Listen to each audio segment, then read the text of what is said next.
Let me explain. No, there's too much. Let me sum up.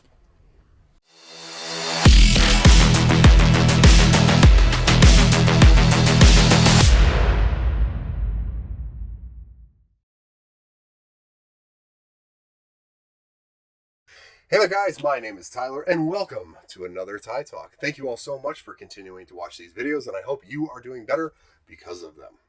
If you like what you hear and want to support my channel, don't forget to like the video, share the video, and subscribe to my channel for more videos on how to be better. In today's video, I'm going to be combining all of my previous videos into one. Basically, if I had to explain my ideology and philosophy in one video, this would be it. It's going to be a little long, so what I'm going to do is speed the video up, and you can always slow it down in the options below. Now, are you ready? So let's start with, why am I making these videos? Well, every day I see the world getting worse. It's falling apart, and it doesn't need to. People are intentionally trying to make things worse, and it's all because of slave morality.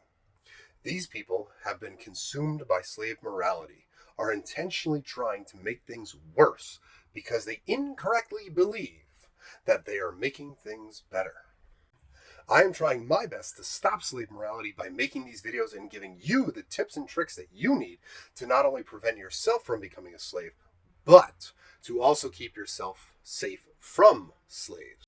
That's why I call this series How to Save Yourself from Yourself and Others. All right, sounds good, right? But what is a slave, and why don't I want to become one or listen to someone who is one? Well, a slave is not a person in forced servitude against their will. A slave, in this context, is a person who has had their morality inverted. This thought started with the observations of Friedrich Nietzsche, who saw that the religious slaves, people actually owned by others, created their own sense of morality, which was the opposite to their owners. In this case, it was the Jews and Christians that were enslaved by the Roman Empire. So Nietzsche saw that the Roman would say it is good to be strong, and then the slave would say, no, it's good to be weak. This is evidenced in the teachings of the Bible with turn the other cheek and the meek shall inherit the earth. Turn the other cheek is an instruction to not fight back. Do not retaliate if you are attacked. Being meek is to endure injury with patience and without resentment, to be deficient in spirit and courage, to not be violent or strong. Honest question, and this is going to be really quick, don't worry, but an honest question. Why would I want to be deficient in spirit and courage? Why is it a good thing to not be strong? Well, if I was someone else's property, I probably wouldn't want to piss them off since it could lead to my death. So, of course, I would say that it's better to be meek if I was property. But what if I was the master? Would I still say it's good to be meek? Now, before I go any further, I want to say that I'm not here to make blanket statements about any religion. I'm not here to give any absolute values about them. This is what Nietzsche observed, and I am building on that observation. We no longer have slaves in the West, but we still have these ongoing moral and personality issues. Why? After thousands of years of civilization being the smartest, most powerful species on this planet, we still haven't figured out how to live properly? Why is that? How can we have so much and still fight each other?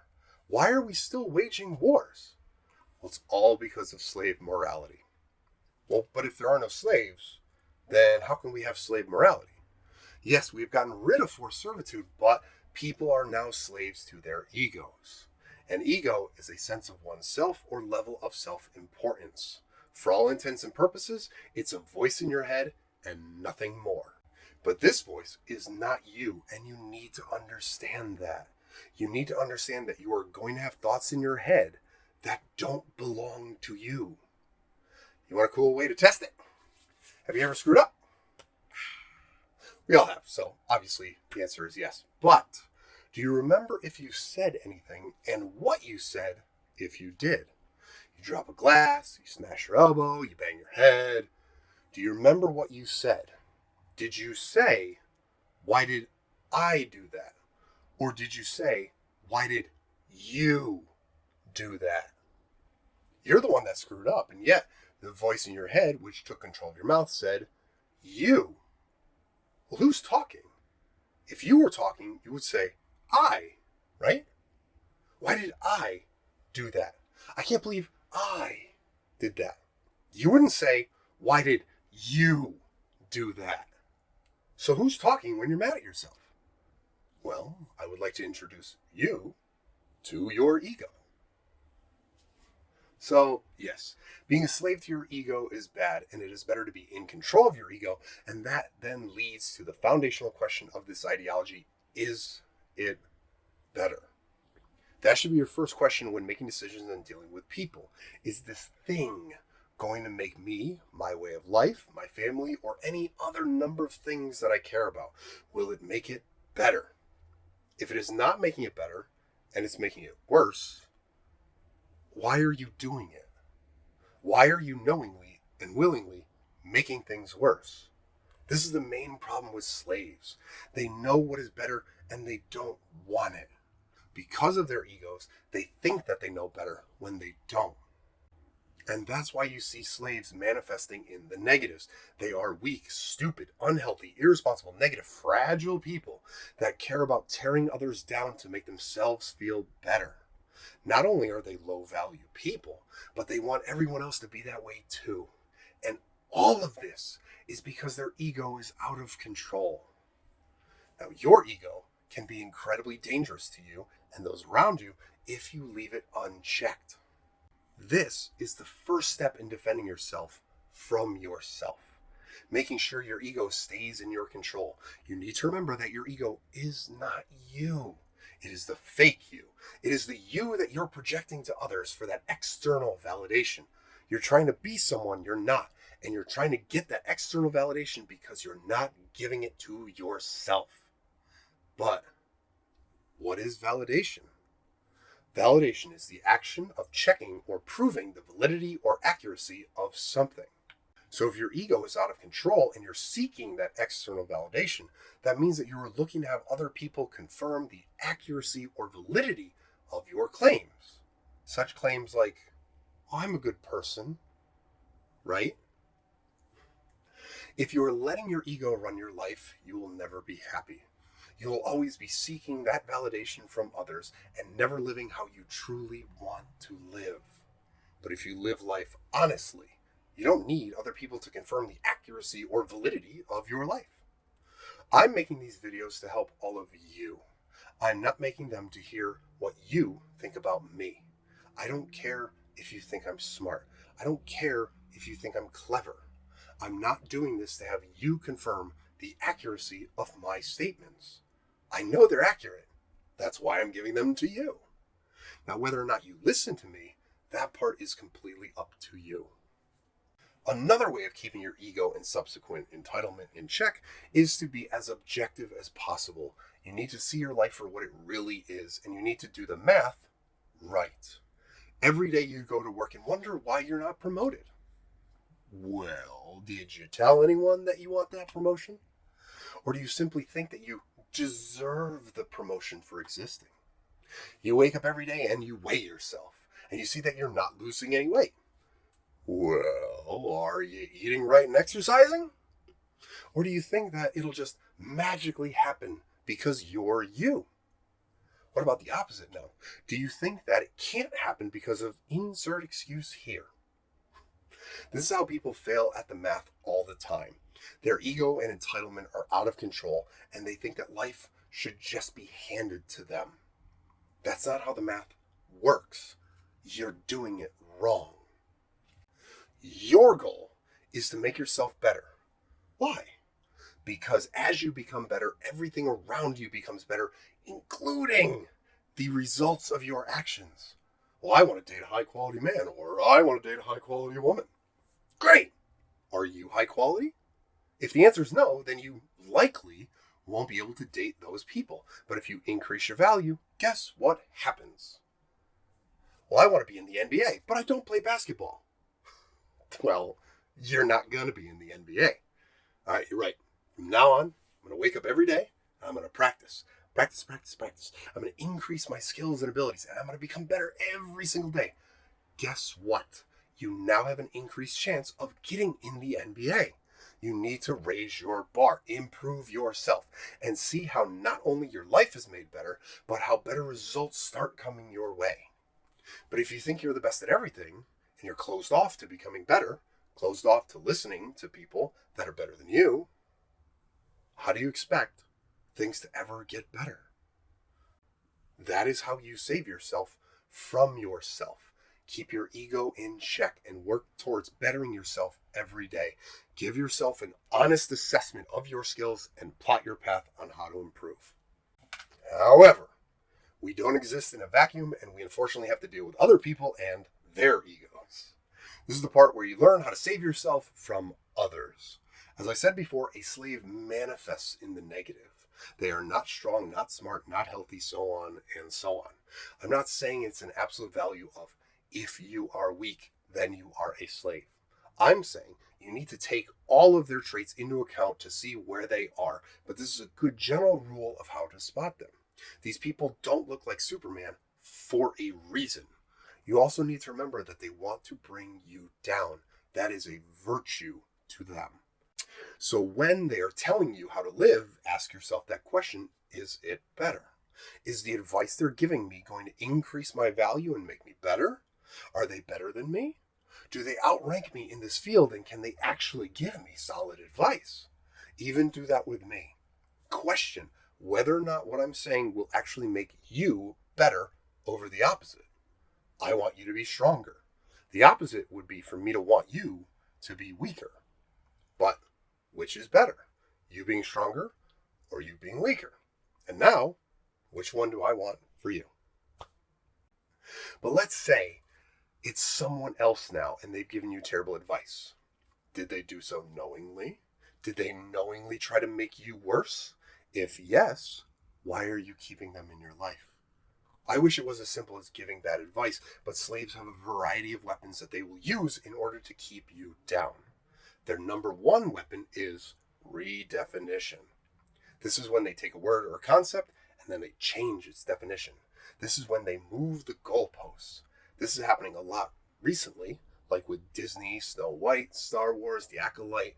But for an easier example, let's just take Batman.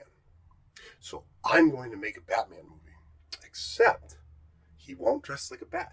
He'll dress like a dog instead. Also, his name won't be Bruce Wayne.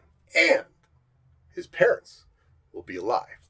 But I am still going to call it Batman. Does that sound like Batman anymore? Well, no, it doesn't. But that's what slaves do. They change things and say it's the same as it's always been. Or they'll do the opposite, where they'll just say that this thing is now this whole new name, when it's actually been the same thing the entire time. This is why no one knows what a woman is anymore. No one knows what a vaccine is. No one knows what a recession is, and why everything is racist. Racism is a belief that race is the predetermining factor on how a person will act. This means that if you are black, you will act this way. If you are white, you will act this way. And based on how you act, we can assign superior groups and inferior groups. Is that the definition today? Nope. It has been updated to be all-inclusive.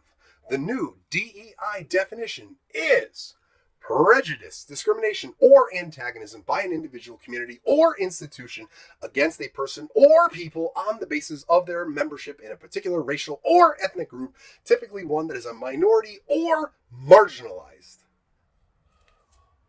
Holy crap! Man, is that vague. And it was made vague on purpose so you can call everyone and everything racist. More on that later in another video. But never listen to people who don't know what words mean, and they don't know how to use them properly. If they're trying to twist words against you or trying to redefine them, it is their primary weapon for a reason. Another one of their weapons is thought policing. Remember, a slave cannot go head to head. These are not courageous people willing to play fair.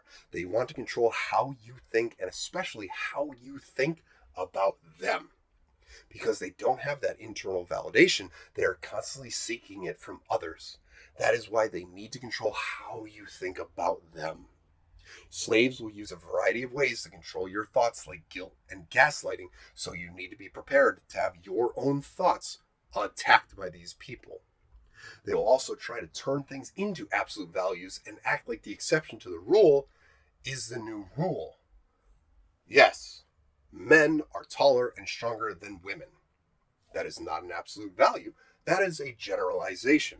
I didn't say all men are taller and stronger than all women.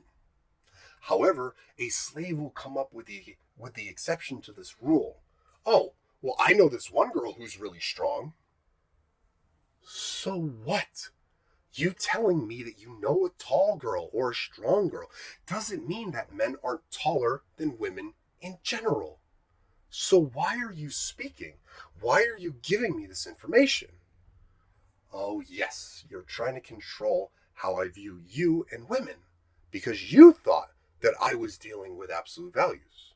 You're trying to be seen as smart by trying to counter my claim, but you weren't smart enough to realize that it doesn't negate my claim. Another weapon is a simple one and one that everyone should ignore. Insult, ad hominems, attacks on ego. When slaves have lost the argument or are simply incapable of having a discussion in the first place, they will resort to insults. That truly shows how mature and strong they are, right? Instead of admitting defeat, they're going to insult you. Why though? Why insult that which is correct? How does that change anything? It doesn't negate the fact that you're correct. But this is a dead giveaway that the person is likely a slave. They can't handle being wrong. So instead of being responsible and admitting it, they lash out at you. And when they lash out, they are telling you that they are worthless to you. You throwing insults at me tells me that I do not need to listen to you. I don't need to value your opinion because your opinion is worthless. And if I don't value your opinion, I'm not listening to you. How can you hurt me with your insult if it has no value to me? I see this every day. Political discourse breaks down into a shouting match of insults. Okay, quick question. Why are either of you giving the opposing side any value to what they're saying? Me, Tyler, personally, I am pro-Constitution and pro-Second Amendment. You're not. Okay, do you want to discuss it? No. Do you want to make fun of me and call me names? Yes. Got it. Thank you for telling me that you're worthless and there's no reason to listen to you. As a human being on this planet, all that you have to offer me is an attempt at hurting my feelings. That's what you offer. Do you have any idea how pathetic that is? And that's where they're going to try and get you. They want you to care about their insults. They want you to care about them and their thoughts when they don't matter. Slaves will always try to get you to care about what doesn't matter, and they will try to get you to stop caring about what does matter. That's why the world is falling apart. More and more people have stopped caring about what actually matters and have focused on what doesn't matter. Skin color, race, religion, sexuality, identity. New video coming up. None of that matters. None of that makes you a better person. Your actions are what matter. But that's who's trying to destroy this world. Like how I said in a previous video, it's not the strong, it's not the smart, it's not the healthy that are out there trying to invert morality. We know what is better. We know that it's better to be strong instead of weak. So ask yourself, why are people promoting being weak? Why do they want everyone to think that being weak is good? That being irresponsible and fragile are virtues? They want you to think these things are good because that is what they are. They are weak, both physically and mentally. They are stupid, unhealthy, irresponsible, fragile people that are bent on tearing others down. The thing that makes it worse is that they are convinced that what they're doing is right. They're convinced that destroying other people is justified because of wrong think. I'm making these videos to warn you that things will get worse if you don't stand up to these people. And I don't know about you, but I don't want things to get worse. I want things to get better.